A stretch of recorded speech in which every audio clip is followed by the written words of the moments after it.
I am Reed. I am 27, just an average dude. I've made tons of money mistakes in my 20s, and now I want to share everything I've learned to help you take control of your finances and your life. So let me ask you something real quick. Have you ever bought a stock, watched it drop the next day, sold it in a panic, and then watched it shoot up a week later? And then you bought it again at the high, it dropped again, and you sat there staring at your phone screen, wondering if there is some guy in a dark room somewhere with a camera pointed at your trading account just laughing at you. I have been there more times than I want to admit, and for years I thought I was just bad at this. I thought there was something wrong with my instincts or my timing or my discipline. But here is what I have realized after years of making every mistake in the book. It is not all on you. The game is rigged, not in a conspiracy theory way, but in a very real technological way. And I want to break that down for you today because I think it is the single most important thing most new investors do not understand. Let me start with some numbers. In the first quarter of 2026, over 12 million new stock trading accounts were opened in the stock market in China. 12 million. That is more people than the entire population of New York City deciding to start trading stocks in just 3 months. And a huge chunk of those people are buying their first stock on a phone,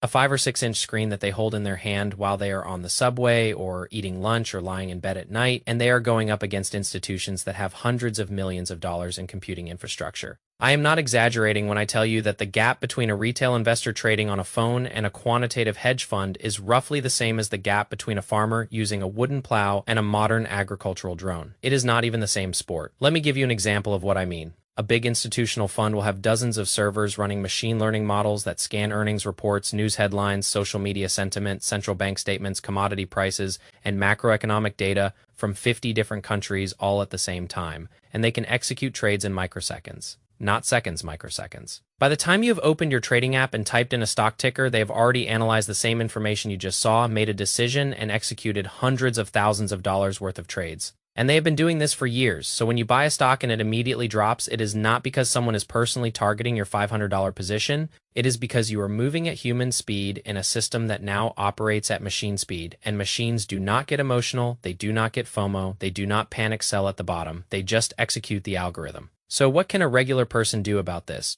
Because I am not going to tell you to go quit your job and build a quantitative trading system in your garage. That is not realistic. But I also do not think the answer is just give up and let the institutions take all the money. I think the answer is something I call AI equality. The idea that the same technology that hedge funds use to gain an advantage should be available to regular people in a form that actually makes sense for how we live and trade. And this is where I want to talk about something I have been using for a while now that has genuinely changed how I approach the market. It is an AI stock terminal. I was skeptical at first because I have seen a lot of products over the years that promise to make you a better trader, and most of them are overpriced garbage. But this one is different, and I will tell you why. The core problem it solves is the tool gap that I just described. Instead of trying to track everything on a tiny phone screen with 15 different apps open and 3 browser tabs running and a notebook on the side, this device consolidates everything into one dedicated machine with a 13.2-inch screen. That might not sound like a big deal until you have actually tried to do serious research on a phone. I used to have my trading app open on my phone, my charts on my laptop, my news feed on my tablet, and I would still miss things because I was jumping between devices. It was exhausting. And when you are exhausted, you make bad decisions. You buy at the top because you saw a headline and panicked. You sell at the bottom because you could not find the data you needed fast enough. The AI stock terminal changes that by integrating AI search, analysis, monitoring, and learning all in one place. You can ask it questions about a sector or a stock, and it gives you a structured answer in seconds. For example, if I want to know how the new energy sector is performing today, I just ask the AI assistant, and it pulls up the data,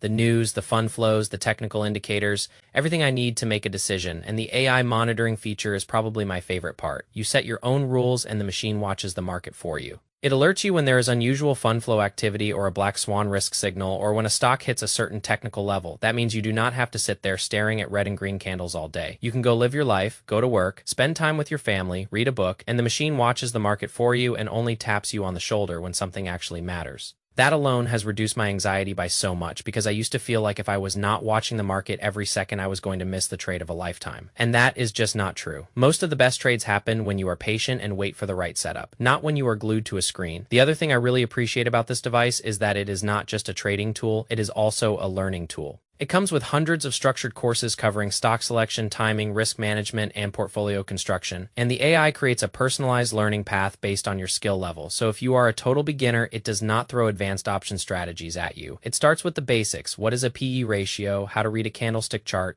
how to manage risk. And as you improve, it adjusts and gives you more advanced material. That is huge because most people lose money, not because they are stupid, but because they never learn the fundamentals. They just bought something because a friend told them it was going to moon and then they lost money and quit. That is not investing. That is gambling. And the market will take your money just as fast if you treat it like a casino. Now, I want to be very clear about something. I am not saying that buying this machine will make you a millionaire overnight. I am not saying you will never lose money again. That is not how any of this works. What I am saying is that the playing field has been tilted toward institutions for a long time, and tools like this are one of the few ways that regular people can start to close that gap. You cannot outcompute a hedge fund with your brain, but you can use the same kind of AI assistance that they use in a form factor that actually works for a normal person who has a job and a life and does not have a team of analysts working for them. The biggest lesson I have learned in my own journey is that the market does not reward effort. It rewards preparation, it rewards patience, it rewards having the right tools and the right mindset. You can spend 10 hours a day staring at charts on your phone and still lose money because you are using the wrong tool for the job. Or you can spend 2 hours a day with a proper setup and make better decisions because you have clarity. The 13.2-inch screen on this machine is also something I did not think would matter until I actually used it. Being able to split the screen and have your chart on one side and your newsfeed on the other side while you trade is a game changer. Plus, when you are not trading, you can use it for normal stuff like watching movies, browsing the web, playing games, so it is not a single-purpose device that collects dust when the market closes. It is a multi-purpose tool that earns its place on your desk, and to me, that makes the value proposition a lot stronger. I also want to talk about something that does not get discussed enough in the personal finance space, which is the emotional cost of bad tools.